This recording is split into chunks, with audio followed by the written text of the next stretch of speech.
Quais são as dobras? Nós somos seres físicos, materiais, não somos seres físicos. Primeira dobra. E nós precisamos dessa união física.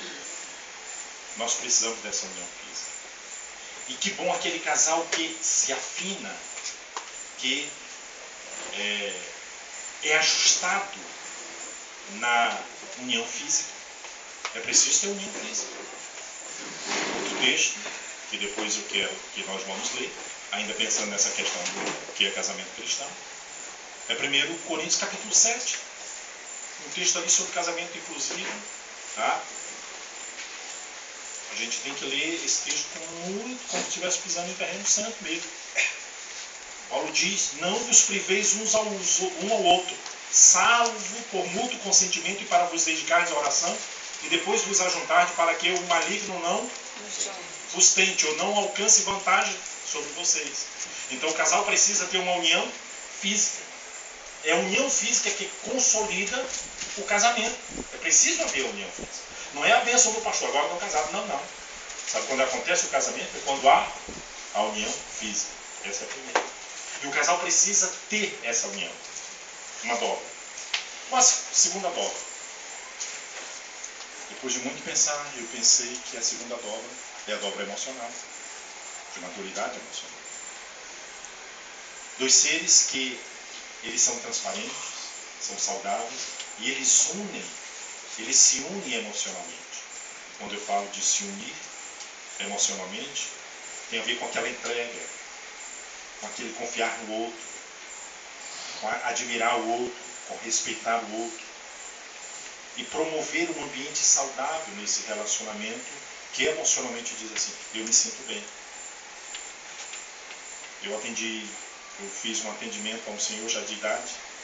Esse homem tinha sido um homem muito influente, muito rico, teve muitos empregados, teve uma empresa muito séria, e agora ele estava com 74 anos, quando eu visitei. Uma das filhas foi que me procurou por não aguentar mais ver o pai naquela situação, mas ele não queria buscar psicólogo, então eu tinha que fazer o atendimento em casa. E eu fui. E o atendimento era sempre nas quintas-feiras. Meus amados, eu brinquei, né? Mas ainda hoje eu menciono isso como uma realidade, um exemplo. Eu dizia, quando eu chegava em casa, às vezes a minha esposa pergunta, e aí, como é que foi o dia? Eu disse, foi bem aí. A gente não pode contar, quem atendeu tem a questão do sigilo, não pode contar as histórias. Mas um dia eu disse para ela, eu vou escrever um livro intitulado Minhas Idas ao Inferno às Quinta-feiras à tarde. E aquela casa no inferno. Ali não havia harmonia emocional, não havia. O homem gritava com a mulher, mas gritava mesmo, a mulher gritava com o homem, eles se xingavam. Quando eu cheguei nessa casa, o homem estava em cima do sofá, o chão estava cheio de piúva de cigarro. Ele fumava um cigarro, quando ia acabando o cigarro, ele já emendava no outro. E ele gritava a cada 15 segundos pela empregada. Fulana! E a fulana vinha. Aí a mulher gritava, meu Deus do céu, os netos vinham, era uma agonia. Aí ele gritava com um, gritava com o outro. Nossa! Eu disse, meu Deus. Cadê a unidade emocional? Tem lugar que a gente diz assim, puxa vida, que paz aqui. O pessoal se respeita. A segunda dobra é essa. Tem que haver essa maturidade emocional para haver uma entrega e haver essa questão do respeito. E poder se entender como pessoa. Tem casais que não se entendem como pessoa. Se entendem na cama, fisicamente, mas não se entendem como pessoa. Desrespeito, desconsideração, não tem admiração. Nossa, terrível. E para mim, a terceira dobra é a dobra espiritual. Maturidade espiritual, vida com Deus. Essas são as três dobras. Mas é um pensamento meu. O texto não está muito claro. A essa possibilidade. Pensante no casamento, eu penso que essas três dobras são que sustentam. Vamos para o próximo texto. Efésios capítulo 5. Efésios capítulo 5. Vamos abrir sua Bíblia. Nós estamos fazendo uma passagem primeiro, porque eu não quero aqui que apenas fiquemos no blá blá blá e no resumo de um livro. Nós temos a Bíblia, a palavra de Deus, que deve ser nossa única regra de fé e prática, que nós devemos viver os preceitos da palavra. Por exemplo, hoje à noite eu vou falar, e eu espero que tenha tempo, falar sobre necessidades emocionais, sobre as necessidades que nós temos no casamento, que precisamos suprimir. Mas eu quero dizer que eu tenho muita questão com essa coisa assim, 3 passos para a felicidade, 10 formas de evitar tal. O americano é mestre nisso, né? O pragmatismo é muito da cultura americana e eles colocam isso. E eu queria que a coisa fosse muito fácil, fosse assim. Se você seguir isso direitinho, então vai acontecer assim. Nem sempre é assim. Há tantos viés. Eu fico muito triste quando eu vejo um casal com pouco tempo se separando. Eu fico triste. Eu, de forma alguma, eu quero desrespeitar, desconsiderar alguém que, porventura, estando aqui, né, perdeu o seu casamento e está no segundo casamento. Não é nada disso. Eu sou contra o divórcio. Certo? Eu sou contra o divórcio no sentido de que eu não acompanho e eu não favoreço alguém para o divórcio. Quando as pessoas me procuram e dizem assim, eu quero que o senhor me ajude porque eu quero me separar, eu digo, pode procurar outro. Esse é um dinheiro que eu não ganho. Agora, se você quiser entender por que seu casamento está do jeito que está e se esforçar para restaurar, nós vamos caminhar juntos. Eu entendo que tem alguns casamentos que não tem como subsistir. E eles vão acabar mesmo. Por exemplo, eu tenho na minha família um caso muito clássico. Assim. Eu tive uma irmã que por um tempo ficou sob minha tutela. E essa minha irmã apaixonou-se por um moço que andava pelas igrejas.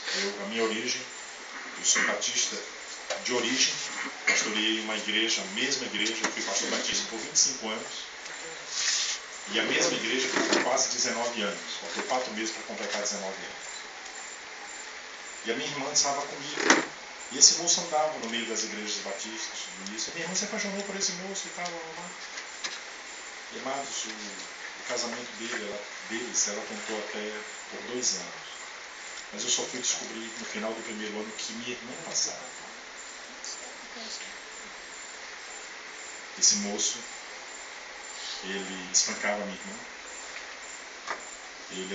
Ele trabalhava embarcado, funcionário da Petrobras. E aí, quando ele embarcava, ele trancava minha irmã na casa e deixava ela, inclusive, com privação de comida. Minha irmã começou a ficar histérica. Levamos ao médico. O médico perguntou por que ela estava amarelada daquele jeito. Se ela estava comendo muita cenoura, muito mamão. E ela ficou envergonhada, mas na realidade, como ele deixava ela com privação de comida, tinha no quintal um mamoeiro e minha irmã se alimentava do mamão. Então ela ficava assim por 28 dias às vezes. Minha irmã, quando juntou-se com esse moço, casou-se com ele, ela estava grávida. Obviamente que tem uma série de desobediência também dela, uma série de coisas que não vou entrar nesses detalhes agora. Quando a menina nasceu, entre outras coisas que esse moço fazia, entre outras coisas, além de bater na minha irmã, ele pegava um revólver, colocava uma bala, rodava o tambor e botava na cabeça da criança, nos braços da minha irmã, e botava a arma na cabeça da minha irmã várias vezes. Minha irmã se separou algumas vezes. Eu ajudei 2 dessas vezes. Na terceira vez, eu disse para ela, é a última vez. Se você vai ver assim, você faz uma escolha, eu vou te ajudar até aqui. E a minha irmã se separou efetivamente desse moço. Por conta de processos legais, eu fui na Petrobras, procurei o médico da Petrobras. Naquela época, aquele médico, comigo e com o meu irmão, também pastor, e ele disse assim, pastores, dê graças a Deus que vocês estão mandando a irmã de vocês com vida para a casa dos seus pais, porque esse moço é um pepezão, na linguagem de nós psicólogos e psiquiatras, quer dizer, psicopata em alto grau. Ele mataria sua irmã e seria inimputável. Um casamento como esse não pode subsistir. Às vezes a pessoa casa com alguém que está saudável, mas aí vem uma doença mental e aquela pessoa se torna esquizofrênica, ou ela vem com um distúrbio que acompanha há anos, mas só se manifesta após o casamento, e aí ela vem e desenvolve uma psicopatia, o casamento não vai subsistir. E aí a gente tem muitas histórias. Tem muitas histórias. Mas o que eu quero dizer é que eu entendo que o casamento cristão deve ser a união do homem com a mulher, debaixo da bênção de Deus. Esse mistério que Paulo fala em Efésios capítulo 5, abra sua Bíblia, e ele dá alguns pareceres para o homem e para a mulher. Começa dizendo as mulheres sejam submissas ao seu próprio marido como ao Senhor, porque o marido é o cabeça da mulher, como também Cristo é o cabeça da igreja, sendo este mesmo Salvador do corpo. Como porém a igreja está sujeita a Cristo, assim também as mulheres sejam tudo submissas ao seu marido. Maridos, amai vossa mulher, como também Cristo amou a igreja, e assim mesmo se entregou por ela, para que a santificasse, tendo a purificado por meio da lavagem de água pela palavra, para apresentar a si mesmo igreja gloriosa, sem mácula, nem ruga, nem coisa semelhante, porém santa, sem defeito. Assim também o marido deve amar a sua mulher como a seu próprio corpo. Quem ama a esposa a si mesmo se ama, porque ninguém jamais odiou a própria carne, mas alimenta e dela cuida. Como também Cristo faz com a igreja, porque somos membros do seu corpo. Eis porque deixará o homem a seu pai e sua mãe, se unirá a sua mulher, e se tornarão os dois uma só carne. Qual é o texto que Paulo está citando? Gênesis 2, 24. Grande é este mistério, mas eu me refiro a Cristo e à igreja. Não obstante, concluindo, vós, cada um de si, também ame a própria esposa, como a si mesmo, e a esposa respeite o seu marido. Aqui Paulo está dando um mandamento claro. A síntese, ele conclui essas obrigações familiares do casal, dizendo assim: homem, ame a sua esposa, e esposa, respeite o marido. Esse é um mandamento. Nós não temos escolha. Se é dada à mulher a ordem de ser submissa e respeitada, a nós homens é dada a ordem de amar e, se possível, morrer no lugar dela. Morrer por ela. Imagina isso. Então, homem, coisa séria para nós. O pastor Sérgio Lira, ano passado, dando uma palestra para os homens na igreja do Nazareno, ele disse assim: a coisa está difícil lá em casa, sabe quem é a responsabilidade? Ó, é sua. O filho está desobediente, o menino está ruim na escola, sabe de quem é a responsabilidade? Ó, é sua. Ele está falando de responsabilidade, está falando de culpa. Assuma a responsabilidade. Mas eu não quero falar agora para os homens, aí é uma outra coisa, uma caminhada para os homens. Aqui é um mandamento claro. O que os homens mais temem é serem desrespeitados. E aí vem um outro livro que eu quero sugerir, um livro chamado Amor e Respeito. Esse é um livro mais recente. Tem uns 6 a 8 anos que esse livro tem sido escrito no Brasil, tem sido traduzido. Amor e Respeito, de Emerson Eggerichs. A coisa que o homem mais quer e espera no casamento é ser respeitado. Quer ver uma coisa que acaba com o homem ele ser desrespeitado? Ele está falando e a mulher diz: ô homem, cala a boca. Acaba de ficar. O homem ser desrespeitado, pensa. E sabe que é a coisa que a mulher mais quer e espera? Ser amado. E um homem que não demonstra amor para com sua mulher age com desamor, com falta de amor. Ele mata a esposa e acaba o casamento. E o Emerson ele fala de um ciclo insano. A coisa que o homem mais teme é ser desrespeitado. Mas ele não demonstra amor para com a mulher. Ele não amando a mulher não o respeita. Aquilo que ele mais teme é o que ele recebe. E assim também a mulher. A mulher quer ser amada, mas não respeita o marido. É como ela não respeita, o homem não a ama. Aí fica no ciclo insano. E precisa interromper esse ciclo insano. O casamento cristão é um casamento onde o homem ama a mulher e a mulher respeita o marido. Próximo texto. Né? O próximo texto é o texto de 1 Coríntios capítulo 7. 1 Coríntios 7.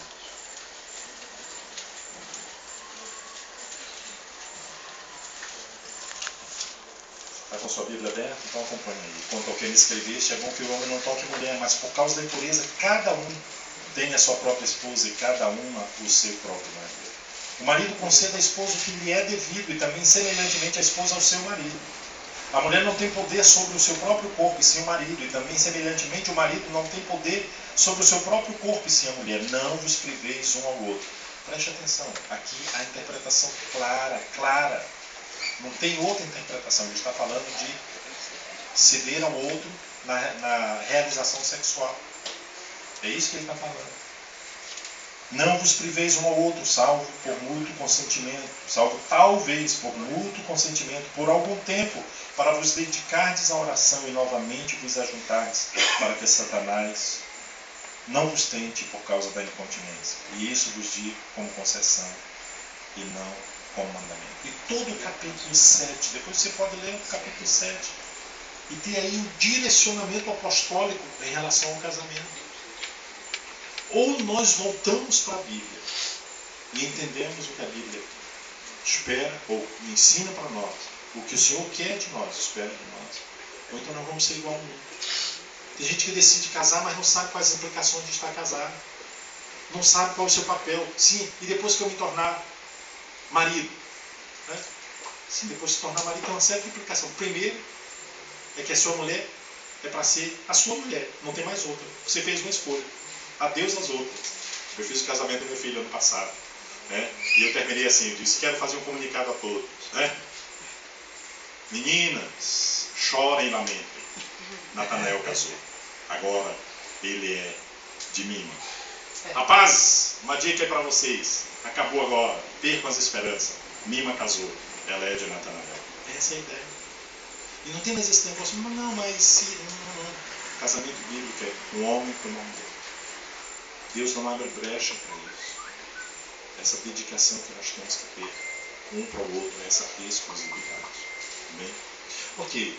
Eu poderia ir para 1 Pedro, capítulo 3, capítulo 4, também falando e outros textos, tá bom? Mas eu queria só falar isso, tá bom? Você pode construir um casamento ou reconstruir seu casamento. Você pode construir ou reconstruir seu casamento se você aprender a tornar-se consciente das necessidades um do outro e aprender a satisfazer, tá bom? Você não achar de quem fez essas animações desses slides foi minha filha Rebeca, que ela é muito habilidosa com isso, ele não tem essa capacidade, ela colocou, eu achei legal.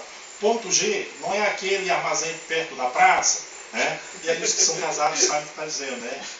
Nessa questão da realização sexual, né? Nós precisamos aprender o que faz o nosso cônjuge estar satisfeito. Mas eu quero dizer uma coisa aqui logo de cá. Primeiro, o ser humano é um ser de falta. Nós nunca estamos plenamente contentes e realizados com a coisa que tem. A gente anda de bicicleta e sonha ter uma moto. Aí depois a gente sonha ter um carro. Pode ser um Fusquinha. Na minha época era um Fusquinha. Aí a gente sonhava ter um Fusquinha. Ficava com cheiro de gasolina. Aí depois queria trocar. Não é verdade? A gente sempre quer algo melhor. Sempre. O ser humano é um ser de falta. Nós nunca vamos ter nossas necessidades todas e plenamente satisfeitas. Há no ser humano, espiritualmente falando, uma falta que só pode ser preenchida por Deus. E muitas pessoas querem preencher essa falta no casamento, na profissão, no relacionamento, e não vão preencher. Ou com coisas.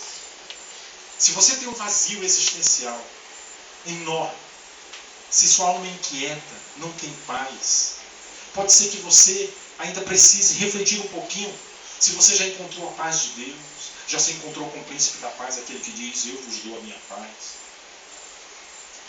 Se você já se encontrou e teve um compromisso com Deus, a ponto de essa necessidade, esse buraco existencial que tem aí, ser preenchido pelo próprio Deus. Porque se você casa com este buraco emocional, infeliz, buscando a felicidade no outro, no casamento, me perdoe, você vai continuar infeliz. E você vai jogar a culpa no outro. Mas dois seres que já se encontraram em Deus, que têm a plena realização, eles entendem também que o ser que está ao seu lado tem necessidade. E essas necessidades precisam, de alguma maneira, serem reconhecidas não só por essa pessoa, mas por mim, e de tal forma eu poder ajudar. Por exemplo, nós estamos agora, eu e minha esposa, com o chamado ninho vazio. Já ouviu falar a época do ninho vazio dos casais? Quando os filhos vão embora. Certo? Então somos só nós dois. E aí decidimos também que, porque só somos nós dois, não tem por que eu empregado todo dia. Então vem uma faxineira, já melhorou financeiramente, né? Já vem uma sobra aqui. Só que sabe qual é a implicação disso? Tem dias que minha mulher chega tão cansada do trabalho, e aí eu vou lá para a pia, ó, e deixo no capricho. Eu nunca deixo como ela. Ela sempre chega lá e dá uma melhorada. Que é o jeito dela. Mas eu ajudo. Eu gosto de cozinhar, é meu hobby, é um dos hobbies que eu tenho, é cozinhar. Certo? E aí ela vai para o trabalho muito cedo, aí eu acordo e tal, e quando eu tenho uma folga ou outra, lá nos meus atendimentos, eu faço o almoço. Né? E ela chega, está lá. Tá? Nós precisamos ter esse companheirismo para entender a necessidade um do outro. Quando nossos filhos nasceram, por exemplo, nós fizemos um trato. Eu achei justo. Filho é de nós dois. E aí um dia, era o meu dia do plantão. O outro dia era o dia dela. Certo? Aquele dia que quando o menino acordava de madrugada, só minha vez. Eu acho justo. Os nossos pais, nossos avós não viveram esse negócio. A mulher que tinha que, amamenta, troca a fralda, faz tudo tal. Mas nós estamos num outro tempo. Nós estamos num outro tempo. Eu não vejo nenhum problema, eu não me sinto menos homem por fazer isso. Nós precisamos reconhecer quais são as necessidades. Por exemplo, o Emerson, no seu livro, ele desenvolve a tese e teologicamente ele explica isso, essa questão da mulher ser amada. E nós sabemos que tem formas da gente demonstrar amor que o outro precisa reconhecer e dizer assim, eu me sinto amado. Se minha esposa estivesse aqui, ela concordaria e diria, eu dou a mão palmatória. Por uma série de questões da minha vida, eu tenho dificuldade de abraçar, de ser afetuoso, carinhoso. Meu relacionamento com meus filhos foi salvo por ela que dizia assim, vai lá, abraça seu filho. Por exemplo, ontem, uma sobrinha minha pediu para passar o final de semana conosco. E aí quando ela foi dormir, eu disse, boa noite. Aí minha mulher disse, boa noite, nada, né? Vem cá, dê um abraço na sua sobrinha, dê um beijo. E eu fui lá, porque meu jeito não é esse. Eu me lembro quantas vezes Maria dizia, vai lá brincar com seus filhos, abrace-os e beije. Porque na minha família não tinha isso, nós somos 11. E para abraçar e beijar 11 levava isso não é brincadeira. Então minha mãe não fez isso. Meu pai saía muito cedo e voltava tarde. Ele saía quando nós ainda estávamos dormindo e voltava quando nós já íamos dormir. Então não tive isso. E aí eu tive que reaprender. Por exemplo, para Marili não adianta eu fazer coisas para ela. Ela não vai se sentir amada por eu fazer coisas para ela. Eu faço o almoço, eu limpo a pia, tudo isso, mas ela não sente amada. Agora, se ela estiver do meu lado e eu começar a fazer cafuné nela, e alisar e tal, agora imagina que não é da minha natureza, que não sai voluntariamente. Aí a gente tem que se ajustar. Tem muito questionamento sobre isso, mas tem um livro do Gary Chapman chamado As 5 Linguagens do Amor. As 5 Linguagens do Amor, Gary Chapman defende a tese que todos nós demonstramos amor de uma ou de outra forma, e alguns de nós temos 2 linguagens básicas de amar e sentir amado. As 5 linguagens de amor são toque físico, né, que é o abraço, o beijo, palavras de afirmação, oi lindão, oi lindona, né, e tal, e palavras de afirmação, você é 10, eu gosto de você, eu te amo. Tá? Tempo de qualidade, quando você passa tempo junto, tem pessoas que dizem, só fica do meu lado. Certo? E ela se sente amada porque o outro só ficou do lado. Serviço, quando você desempenha algum serviço para o outro e dá e receber presente. Tem pessoas que dizem que amam quando elas dão presente. Tem pessoas que se sentem amadas quando recebem. Olha, ele trouxe um presente para mim, eu me senti amado. Mas essa é uma linguagem. Você precisa descobrir Porque de repente você está dando presente para sua mulher e ela diz assim, esse cara já quer me comprar, né? Quando você está dizendo assim, eu te amo quando você traz um presente. Mas ela está achando que você quer comprar. Porque essa não é a linguagem de amor. Mas se você ficar do lado dela, meia hora, uma hora, ela vai se sentir amada. Não sei. Tá? Mas nós precisamos aprender a tornar-se consciente das necessidades um do outro. E aprender a satisfazer. Tá bom? Homem e mulher são diferentes. Homem e mulher são diferentes. Tá? Olha onde está o coração do homem e o coração da mulher. É verdade. Amados, eu pergunto quando eu dou palestra em encontro de casais, congresso, eu pergunto assim, homens, por que vocês casaram? Vão ter coragem de falar? Tem homem que tem. O homem casa para ter realização sexual. Primeira necessidade do homem. Primeira. Qual é a da mulher? A mulher quer afeto, proteção e segurança. É ou não é, mulher? Olha elas, nós vamos ficar acanhados, dizer que mas é assim mesmo. E a gente precisa aprender isso, tá bom? A gente precisa aprender, tá? Somos seres diferentes, não somente por sermos homens e mulheres, seres já diferentes, naturezas diferentes. Cada um de nós é um ser singular. Aqui nós temos muitos homens, mas cada um tem seu perfil, é um ser singular. Então, o que é esperado do Léo não pode ser esperado de mim. Né? Porque o jeito, a forma, a constituição, somos seres diferentes. E aqui não existe necessidades iguais para dois homens. Cada um tem a sua constituição de necessidade. Assim como a mulher também, tá bom? O que o seu cônjuge pode fazer para deixá-lo realmente feliz?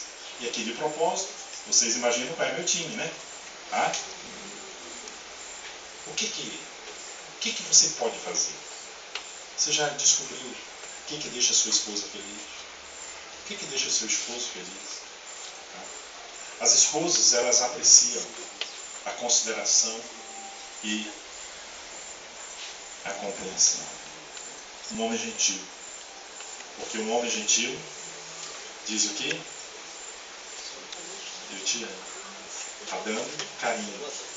E uma mulher que recebe carinho, ela se sente protegida, segura. Segura. Quer ver uma coisa? E nós erramos, homens. Nós erramos quando fazemos isso. Quer ver uma coisa que deixa a mulher não gosta de andar de mão dada com o homem só para dizer assim, eu mando em você, como alguns homens pensam. Não. Porque quando você segura a mão da sua mulher andando com ela, ela diz assim, esse cara está me protegendo. É uma das coisas. Entre outras. Ele me ama, ele está me protegendo. Então, dar a mão enquanto caminha é esse jeito. Eu sempre conto a história de um professor do seminário. Nós o apelidávamos de ligeirinho. Nossa aula começava às 7 em ponto. Então a gente tinha que chegar antes. Porque esse professor, nós estávamos lá no prédio, eu morei no internato, era uma área muito grande. E lá embaixo era o prédio e em cima ficavam os dormitórios e ele morava num dos dormitórios reforçado pelos rapazes. E coisa de americano assim, tem aquelas telas, né? Aí quando passava pela porta, a tela batia. Pá! Aí nós ouvíamos, nós marcávamos. O professor vinha com um monte de livros. Ele ensinava umas 3, 4 matérias no seminário, no mesmo semestre. Ele vinha com aquele monte de livros. E ele disparava lá e nós contávamos ele. Gente, ele tirava assim, 3 minutos era um negócio, a gente ficava lá, coisa de estudante, a gente ficava marcando, vamos ver se é hoje o recorde, e aí ficava lá. Aí quando ele chegava, ele ainda estava sentado, né? Ele ia dar aula. Mas a esposa dele era secretária do seminário. E uma senhora gordinha, mais cheinha. E quando ele saía com ela, aí batia, aí nós aí a gente já sabia, aí a gente ficava contando piada, a gente ficava esperando, porque ele levava uns 15 a 20 minutos para uma coisa que ele fazia em 3. Mas ele dava a mão e ele saía assim. Não faço, não faço. Aquele professor ganhou meu respeito. Eu fiquei 1 mês com ele nos Estados Unidos. Ele já aposentado, morando no porão de uma casa. Naquela época, a neve 20 graus abaixo de zero, no Natal deu 23 abaixo de zero. Ele, antes de sair com ela, antes de levar para o carro, mesmo gelo. Cuidado maior, porque aqui estava no gelo, né? Como eles dizem lá, ficou o frost, né? Aquele gelo. Aquele professor do mesmo jeito, tratando a mulher. Quase 80 anos tratando a mulher do mesmo jeito. Queria ser parecido com ela. Nós precisamos aprender as necessidades do nosso corpo. Aqui é um sumário do livro, mas vamos dizer todos juntos aqui, tá bom? Só a partir daqui. Ops, tá? A primeira coisa sem a qual ela não pode ficar é a fé. A primeira coisa sem a qual ele não pode ficar é realização sexual. Ela precisa da atenção dele. Isso implica em diálogo. Ele precisa da companhia dela. Isso implica em companheirismo. Ela não é homem, né? Vamos dizer assim, ó, tá? Ela precisa confiar nele. Precisa haver honestidade e franqueza. Ele precisa de uma esposa de boa aparência, uma mulher atraente. Ela precisa de dinheiro suficiente para viver com conforto e estabilidade financeira. Ele precisa de paz e tranquilidade, apoio doméstico. Ela precisa que ele seja um bom pai, que tenha compromisso com a família. Ele precisa que ela se orgulhe dele, admiração. Essas, então, são as 10 necessidades emocionais. Que quando nós casamos, quando entramos no relacionamento de casamento, nós vamos com essas necessidades. Agora, como eu disse, não espere que seu cônjuge vá preencher todas, plena e totalmente. Se você tem necessidades e você entende que essas necessidades só podem ser preenchidas em Deus, corra para Ele. Mas entenda também e seja sincero, honesto, abra seu coração para sua esposa. Esposa, abra o coração para o seu marido e diga assim: meu bem, eu preciso que você faça isso, porque eu me sinto bem. Isso me faz estar seguro no casamento. Eu me lembro um dia quando eu ouvi um homem, e ele era muito frustrado porque o casamento dele acabou no 3º, 4º ano. Na realidade não foi no 3º, 4º ano, foi no 2º para o 3º ano. E quando eles casaram, eles começaram um relacionamento e ela engravidou, e eles decidiram juntar-se. Ele não era cristão. Juntaram-se, foram viver juntos e tal. E aí tiveram o primeiro filho, né? Porque juntaram, ela já estava grávida, tiveram o primeiro filho. E ele queria que ela esperasse um pouco, ela quis engravidar. Em seguida, engravidou logo em seguida. E esse homem me disse, me lembro ele falando, dizendo com muita tristeza assim: minha mulher, ela ficou fora de forma e eu perdi o desejo por ela. Eu falava para ela, eu dava algumas dicas, mas ela não se preocupava. Esse homem era um daqueles que tem uma necessidade, mais do que outros homens têm, de ter uma esposa com boa aparência. E ele deu dicas para a mulher. Eu me lembro quando nós começamos o processo de terapia, ele já estava no outro relacionamento, mas ele falava disso com tristeza. Porque o fato de ele não ter isso satisfeito abriu brechas. Ele não era um cristão, não temia o Senhor, e aí ele foi e fez o que os homens do mundo fazem. No caso com 1, 2, com 3, e ela descobriu não souberam como lidar, não perdoou, foi embora, acabou o casamento. Eu já acompanhei casais que a mulher é que tem grande apetite sexual e o homem não comparece. E a mulher disse assim: eu não posso viver com um homem que não me satisfaz sexualmente. E o casamento acaba com isso. Eu ouço muitas histórias. Eu já vi casamentos que acabaram por cada uma dessas coisas. Algumas palestras que eu dou, eu falo sobre as faltas que um casamento não pode ter. São 3 faltas básicas: falta de diálogo, falta de sexo e falta de dinheiro ou de boa administração financeira. Essas 3 coisas acabam com o casamento. Quando o homem não sabe administrar ou não tem condição financeira e eles vivem em dívida, sempre endividados, já vem casamento acabar por conta disso. Vamos dizer todos juntos? As 10 necessidades? Vamos lá?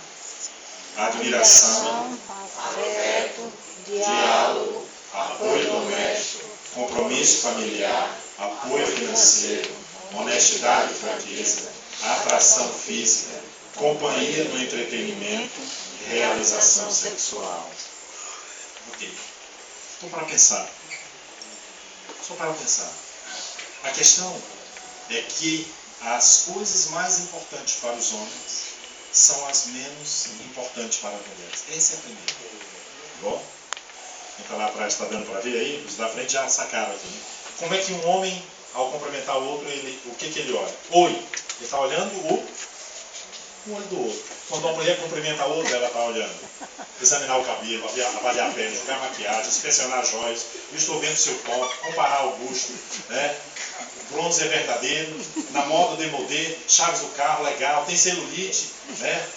Barra na bermuda, identificar o celular, depilação em dia, reparar o tornozelo, os sapatos são feios ou bonitos, jeans, novo. A mulher, quando ela olha, a mulher tem uma capacidade de tchum, ela já tchum.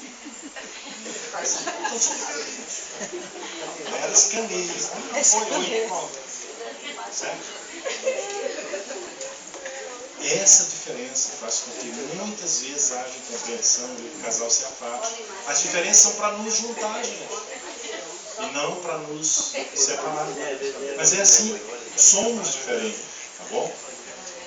O fato de as pessoas serem únicas, não há uma lista única para homens e mulheres, mas cada pessoa tem sua própria combinação das 10. E ao invés de brigarem com o outro por conta disso, a ideia é, vamos harmonizar. Se eu reconheço qual é a sua necessidade, eu busco ajudá-lo nessa necessidade, você reconhece qual é a minha e busca ajudar, nós vamos construir um relacionamento saudável. Afeto. De forma mais simples, afeto é a expressão de amor. É ou não é, mulher? Ele é afetuoso comigo, ele me deu o cheiro, me deu o carinho. Ele segurou minha mão durante a reunião. Gente, eu era tão legalista, quando eu comecei a namorar com a Marili, estava namorando. E Marili, a linguagem de amor dela, primeira, é toque físico. Aí eu me lembro, nós namorados, ela dizia assim, segura minha mão. Eu na igreja eu era batista, fundamentalista, batista em relação a mim. Aí estava na igreja, eu era seminarista, aquele negócio todo. Quando nós começamos a namorar, disse que é isso, olha o professor e tal. Mas não tinha jeito. Ainda hoje eu tenho dificuldade, tem horas que ela afasta um pouquinho e diz assim, passa a mão atrás, né? Ficar assim no culto, com a mão. Eu tenho uma dificuldade enorme. É problema mesmo. Porque não tem nenhum problema botar a cabeça no ombro, ficar segurando a mão e fazer um carinho. Não tem. Às vezes é o homem que tem essa necessidade, mas normalmente as mulheres é que precisam dessa expressão de afeto mais que o homem. O afeto simboliza para a mulher e para o homem também, mas o afeto simboliza o quê? Segurança, proteção, conforto e aprovação. Ingredientes muito importantes em qualquer relacionamento. Se você se une com sua mulher, olha, eu falei aqui do texto de Eclesiastes 4. As uniões são uniões física, emocional e espiritual. Nós precisamos entender o outro. O nosso companheiro é um ser emocional. O nosso companheiro é um ser espiritual. Eu vi, por exemplo, por anos, eu queria tanto que fosse assim. Família que ora unida permanece unida, né? Já viram? Tinha slogan até. Conheci muitas famílias que oraram por muito tempo junto. Mas outras coisas vieram e ela não permaneceu. Não estou desvalorizando a oração. Só estou dizendo que o fator espiritual é uma liga. Mas tem outras ligas. Tem outras ligas. Já vi casamento acabar porque o homem trabalhava direto e tal, no final de semana ele ia para o monte orar. E a mulher ficava em casa. Certo? Aí ele orava no monte na sexta-feira à noite, no sábado à noite, ia para a igreja, passava o domingo todo na igreja, ao invés dele chegar junto com a sua esposa e ficar dando afeto para ele. Homem muito espiritual, ou mulher muito espiritual. Mulher que ora muito, joelho como o joelho de Tiago, né, que era chamado joelho de camelo, o apóstolo Tiago. Né? Pessoa de oração. Oração sem reconhecer a necessidade emocional do outro vai levar o casamento ao fracasso. Sem suprir a necessidade física vai levar o casamento ao fracasso. Ah, se eu ler a Bíblia, será que é o mito? Mas a porta do meu, imagina só. Vocês fazem de conta que nós estamos vendo, tá bom? Eu não vou. Tá? Então, afeto é isso aí. Tá? Quando um cônjuge é afetuoso, as seguintes mensagens são emitidas. Olha só. Você é importante para mim. Cuidarei e protegerei você. Estou preocupado com seus problemas e estarei aqui quando você precisar. Uau! Que negócio! Ontem nós nos ajoelhamos para orar e Maria. E aí a Maria começou a oração de uma forma diferente, né? E uma das primeiras fases dela foi: ó Deus, nós já passamos tantos problemas juntos. E ela começou a contar várias coisas que nós já passamos juntos de dificuldades. E ela disse: mais uma vez nós estamos aqui, o Senhor tem nos protegido nesse tempo. Quando eu passei minhas crises como pastor, e crises as mais difíceis, porque pastor passa muita crise. Pastor passa muita crise. Ore pelo seu pastor, ore por mim. Eu não vou dar uma mensagem agora para cuidar de pastor. Mas pastor passa muita crise. E eu passei assim. Mas eu me lembro que quando a Marili me dava a mão assim à noite, eu, com dificuldade para dormir, ela segurava a minha mão e disse assim: nós estamos juntos nessa. Eu estou ao seu lado. O que você decidir, eu estou contigo. Menino, eu queria me levantar, eu queria pular da cama e agora ir para a guerra. Pensa o negócio. Porque ela segurou a minha mão e disse: para mim era fé. E as mulheres sabem o que eu estou falando. Quando recebem a fé, sentem-se. É o meu. Tá bom? Afeto. Realização sexual. Afeto. Esse não é o meu. Afeto é um ato de amor não sexual e pode ser recebido por amigos, filhos e até animais. Atos que possam demonstrar afeto, tais como abraçar e beijar, quando relacionados ao sexo, são sexo em si e não afeto. E nós temos que fazer uma diferença entre carinho e carícia. Carícias são as preliminares para o ato sexual. E também, não só preliminares, mas para o momento do ato sexual. Mas carinho pode não ter a conotação sexual. Mas todos precisamos expressar carinho e carícia para que o ato sexual seja satisfatório. Quero dar uma palavra principalmente para os homens agora. E quando eu falo para os homens, eu estou falando para mim. Mas eu estou muito preocupado. Esses últimos 5 anos, eu tenho ouvido histórias que eu não ouvi nos últimos 25 anos. Que eu estou há mais de 30 anos aconselhando casais. Desde 1981 eu aconselho casais.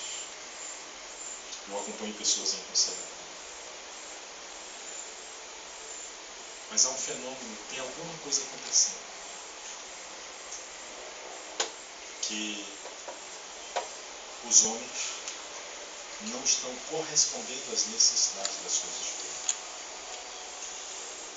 Alguns que estudam sobre a pornografia têm atribuído a isso.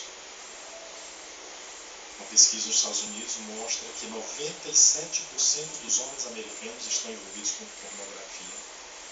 Se não me falo a memória, dada isso. 97% ou é 97,5%. E a pornografia que leva à autossatisfação. E quando o homem se autossatisfaz, ele não busca a esposa.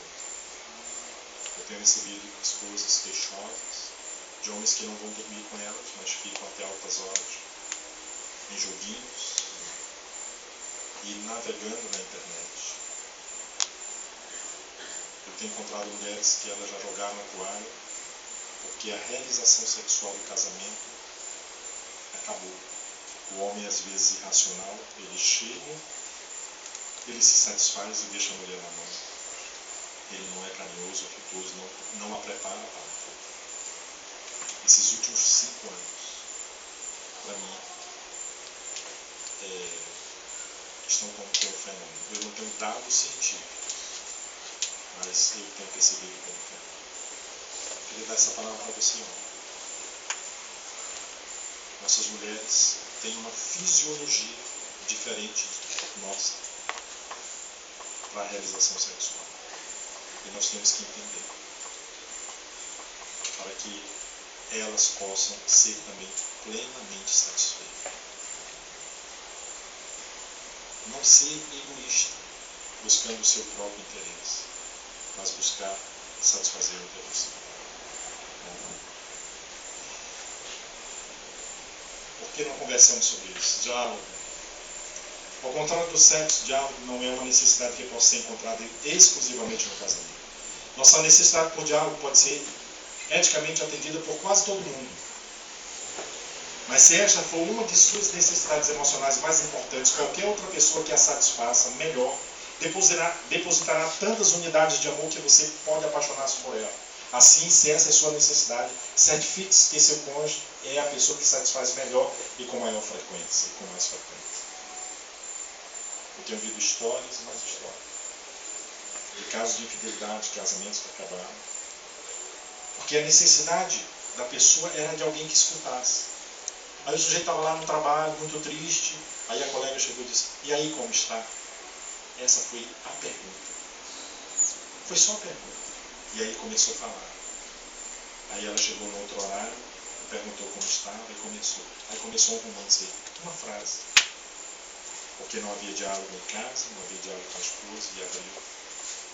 Da mesma forma.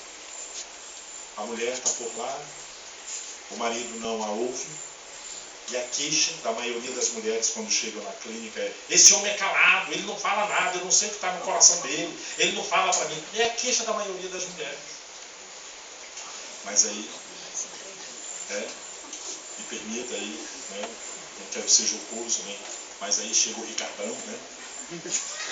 Aí ele diz assim: e aí, lindona, o que está se passando? Às vezes até ele é respeitoso, nem entra assim diretamente. Lindona, ele só: ô colega, notei aí que o seu semblante está... O que está se passando? Aí abriu a porta. Eu me lembro do homem que ele disse assim: ele foi infiel com a esposa. Eu me lembro que ele disse: o que me levou à infidelidade foi quando aquela mulher perguntou: como é que você está? Ele disse: essa pergunta nunca mais. Ele foi tratado, estabeleceu seu casamento, sua vida, ele disse: nunca mais eu respondo esta pergunta para uma mulher. Uma forma de proteger-se. Se sua necessidade é de diálogo, né? Pode ser que a porta esteja aberta. Qualquer pessoa pode satisfazer essa necessidade. Não começa uma amizade, e da amizade gera intimidade, intimidade gera mais alguma coisa para mudar. Aí, como eu falei, a queixa das mulheres, dos homens serem calados. Né? Companheiro no entretenimento. A necessidade de companheiro no lazer combina duas necessidades em uma. A necessidade de participar de atividades recreativas e a necessidade de ter uma companhia. E essa parece ser uma necessidade muito comum nos homens. Os homens querem uma mulher que os acompanhe nas suas atividades. Não precisa ser um cara com a mulher que faz um negócio radical, mas a mulher pode não fazer as coisas radicais, mas está lá, olhando, tirando foto. Diz: ô meu bem, gostei quando você desceu de rapel ali. Eu quase morro quando você escorregou. Estava lá, Não precisa fazer as mesmas coisas, mas estar junto. A ideia de estar junto. Proximidade. Proximidade física também gera proximidade emocional. Não necessariamente. Você pode estar próximo de uma pessoa e emocionalmente estar distante. Mas proximidade física, se nós quisermos, gera também proximidade emocional. Gostaria dessa palavra para você. Se esforce ao máximo para ter atividade junto com você. Eu, por exemplo, não gosto do shopping e eu não gosto do cinema. São duas coisas que minha mulher quer e gosta. E aí, quando ela vai assistir um filme, eu estou lá. Às vezes eu durmo no filme. Não é bom isso. Você não é. Não é bom isso. Às vezes ela me cutuca, às vezes você nem aproveitou o filme. Sabe qual filme que ela gosta? Desenho animado. E tem que ser dublado, porque ela não gosta de ler. Sim. desenho animado. Eu já assisti Rei Leão, Madagascar, 1, 2, 3, 4, 5, 10. Já assisti com ela do lado. Mas não é. Sabe o que eu gosto? Eu gosto de fazer um negócio. Eu gosto de jogar. Hoje à tarde já tive meu voo. De 3 a 6 horas, não ligue para mim no sábado, porque eu não vou lhe atender. Você pode até ligar que depois eu retorno. Mas de 3 a 6 horas é meu voo. Eu tenho um desafio de fazer algumas coisas com meus filhos. A minha esposa não gosta dessas coisas. Atravessar, tomar banho em todas as barragens do Rio Grande do Norte. Está faltando 3. Pular lá de cima. Pulei da barragem lá de Umarí, de Santa Cruz, né? Eita, ainda está eu não sei quantos metros. O cara permitiu a gente pular, vamos lá. Aí lá atravessar a Lagoa do Bonfim. Atravessar a Lagoa do Aridu. Eu não guardo todas essas coisas não, mas eu levo um flute. Minha mulher não gosta. Mas me acompanhar, estar junto, me faz bem. Nós precisamos.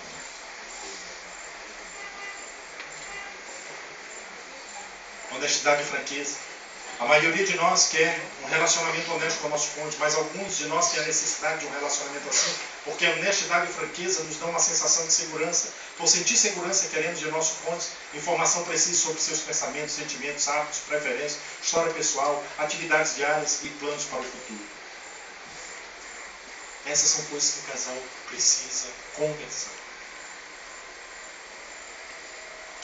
Tem um dos dois que vai ter essa necessidade mais premente.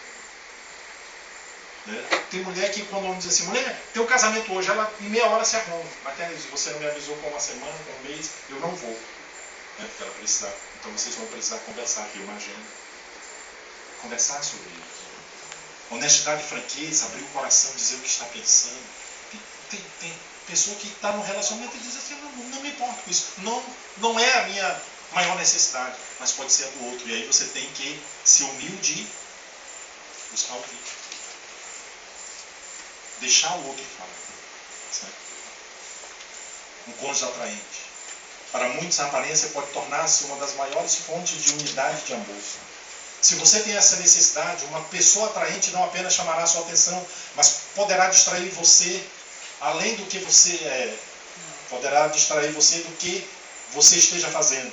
Na verdade, isto é o que pode ter atraído você ao seu cônjuge, a aparência física. Eu tenho um colega que a esposa dele diz assim, se ficar com barriguinha eu te deixo. Eu acho exagerado, não precisa, chegar a tanto. E eu já ouvi homens, eu também não concordo, certo? Eu já vi homem dizer assim, já tenho avisado para ela, se engordar 2 quilos, eu troco por outro.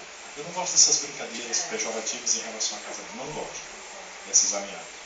Mas preste atenção, às vezes por não falar, às vezes por não levar a sério uma necessidade emocional muito evidente pode se tornar o cavalo de batalha e o fator de briga e de estresse no casamento. Falei para vocês do homem que tinha essa necessidade. Eu quero dar uma palavra para as mulheres. E não entenda mal. Mas o homem, quando o seu marido lhe escolheu, ele lhe escolheu porque uma das coisas que você o atraiu, foi atraente para ele. Ele escolheu entre todas as mulheres. Sabia disso? Então fica feliz, porque ele escolheu entre todas as mulheres. Então para ele, você é a tal. Você é a mulher. E olha, o homem quando dá a mão para a mulher e desfila com ela, ele está dizendo para os outros, olha aí o que eu conquistei. Eu sou o cara. Esse eu conquistei. O homem tem em si essa coisa da conquista, de ficar a bandeira e dizer assim, meu território. E o homem quer estar bem ao fazer isso. Não estou dizendo que todos os homens têm essa necessidade. Como a maior, como eu disse, a combinação pode ser a mais diversa.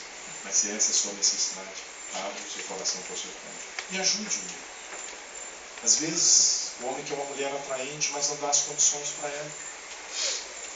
Não dá. Está errado. Dê as condições. Dê as condições para que ela possa cuidar, se for preciso, buscar uma atividade física, pagar academia, né? Eu me lembro uma vez, uma irmã estava com uma crise de consciência porque ela ia fazer plástica. Eu digo, cai na bênção, irmã, não tem nenhum versículo contra na Bíblia, não. Não, porque aquele texto de Pedro que diz assim, o cabelo frisado, eu disse, uma interpretação. Né? E aí ela fez uma abdominal, uma lipo, né? E turbinou o seio. Mas pense, a mulher lidava, tinha um baixo autoestima, chorava. As pessoas quando se encontravam dela, está grávida, ela ficava frustrada. Ela mesmo, para pensar. Aí o marido disse, o marido chegou um dia e disse, mulher, está aqui, meu presente para você. E ela estava numa crise de consciência, era uma cristã muito sincera. Eu disse, cai na bênção, irmão, vai lá. Pense, né? A mulher, o homem deu de presente. E aí proporcionou a mulher isso. Nas condições. Às vezes, você deixa sua mulher sendo aquela burro de carga em casa, que cuida dos filhos, faz tudo. Essa mulher que não tem tempo para se cuidar. O amor à mulher deve proporcionar isso, que ela se cuide e ela possa vivenciar isso. Então, você pode, então, depois desfilar. Você quer desfilar com sua mulher com um vestido bonito? Custa caro. Ou então você descubra em algumas lojas onde vende vestido bonito, barato. Eu fui a Goiânia, Anápolis. Eu sou terapeuta de um ministério que trabalha com a restauração de pastores em Anápolis. Aí nós fomos no shopping em Goiânia. E Marili descobriu uma loja que vende os vestidos de festa baratinho. Compramos 3 logo. Ah, que alívio! Porque comprar vestido de festa, comprar um negócio. Mas se você quer uma mulher atraente, invista também. Nós precisamos entender isso. Às vezes a gente coloca um peso sobre o outro sem dar condições. Não é verdade? Ok? Apoio financeiro, as pessoas geralmente se casam pela segurança financeira que seus cônjuges oferecem. Em outras palavras, parte do motivo pelo qual elas se casam é dinheiro. O apoio financeiro é uma das suas necessidades emocionais mais importantes. Dinheiro não deve ser a tônica para o casamento. Mas, como eu disse, falta de dinheiro, falta de uma boa administração financeira pode levar o casamento ao fracasso. Um homem que só vive se endividando, que vende a casa, troca a casa, vende um carro para financiar outro, que isso dá uma estabilidade para a mulher. Que não paga o colégio das crianças e quando chega no ano seguinte a mulher descobre que tem um rombo porque ele não pagou e agora a escola não aceita mais os meninos. Ou então a mulher que gasta muito, que estoura o cartão de crédito todo mês, e o homem fica lá. Tem muitos problemas quanto a isso. Dinheiro entra quando a gente se casa. Quem casa, quer casa. Apoio doméstico. Tá? Apoio doméstico. Não gostaram daquilo, não? Apoio doméstico tem a ver com você